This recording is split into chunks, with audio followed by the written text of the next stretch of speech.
Alright, I'm on hole number 4 of the Monster Marsh tournament. I'm in Monday's qualifying round in the rookie division. Let's go to Golf Clash Notebook. So, hole number 4 is hole number 1 of Sunshine Glades. Alright.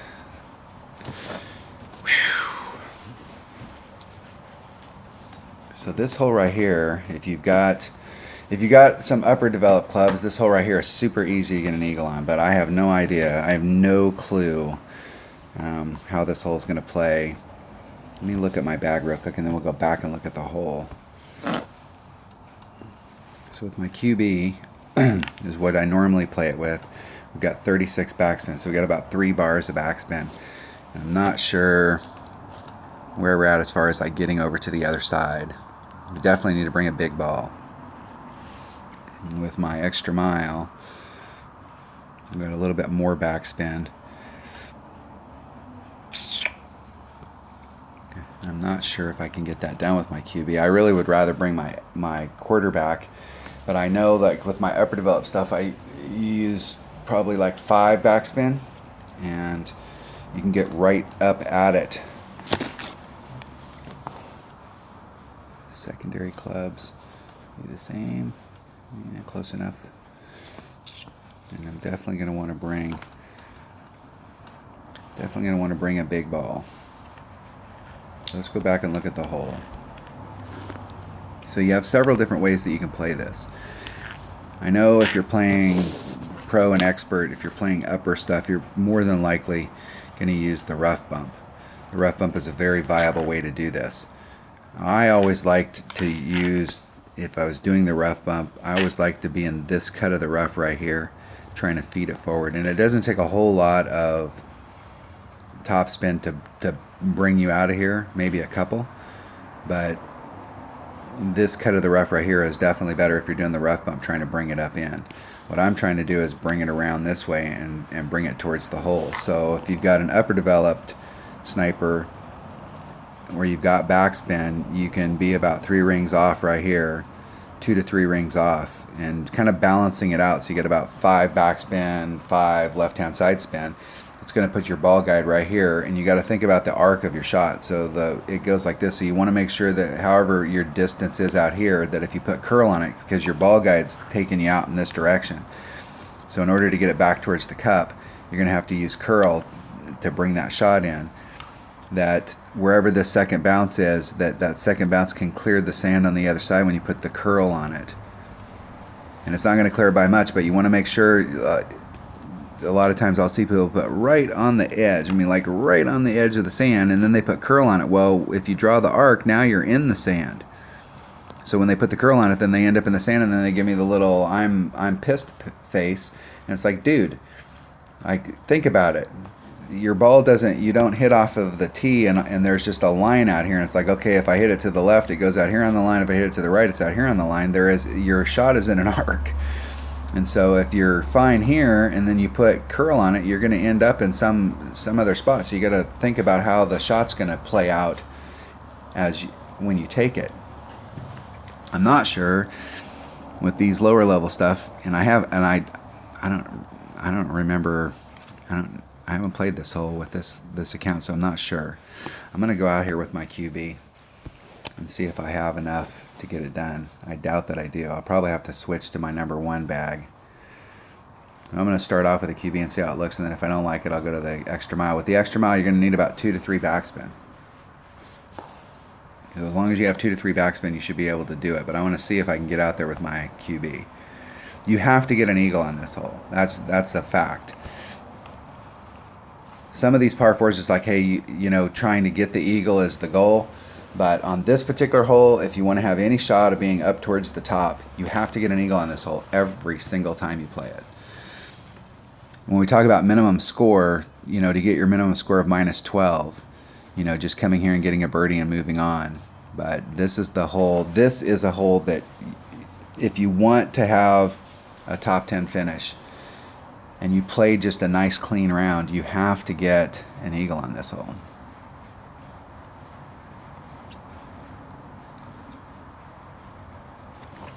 So my opponent should have just enough backspin. A little teeny bit more would be better, but topspin's not going to cut it here, buddy. There you go. Now you can see where their second bounce was. It was right on the edge of that sand. Let's see if that backspin will stop them up there. And if they'd have put any curl on that, that wouldn't have been a bad shot.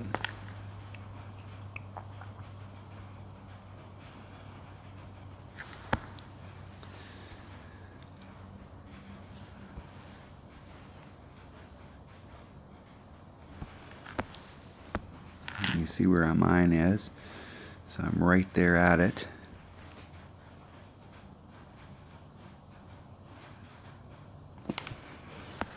And so if I put it on any curl, I'm going to end up in the sand. So I'm going to bring it out just a little bit more. We've got 4 or 5, so that's 4.5 rings. And I'm going to put just a little bit of curl. That's why I moved it out to the left, or excuse me, to the right. Hit it great to the right, great to the left, great to the right. I have to do the chip on.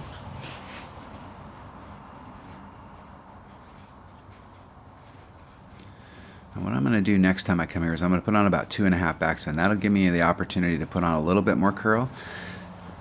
That way I can try and bring it a little more towards the cup. The deal there is that you don't want to roll out and end up on the rough on the other side. It's better to come here and have this short of a shot. Ooh. And this green's got a lot of slope to it.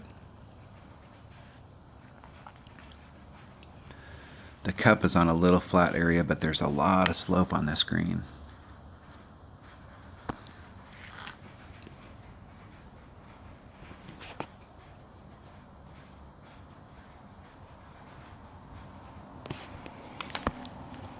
The wind is going to play a little bit of a factor here, so I'm going to split the difference on the cup. Got to hit it perfect.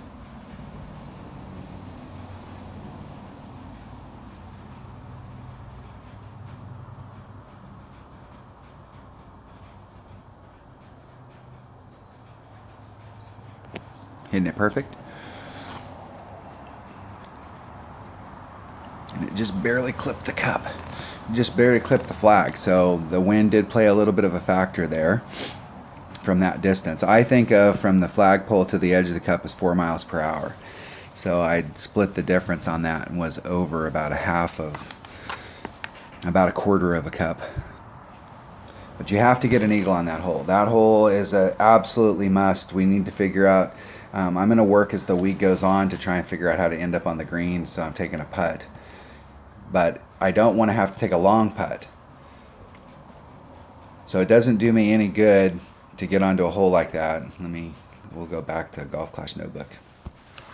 It doesn't do me any good to figure out a way to get on the green. And you can see back here how close the rough is. So if you come in too hot and roll over the green, it's very easy to end up in the rough on the other side. So being in the clear out here on the fairway or being up here on the fringe is not a bad deal.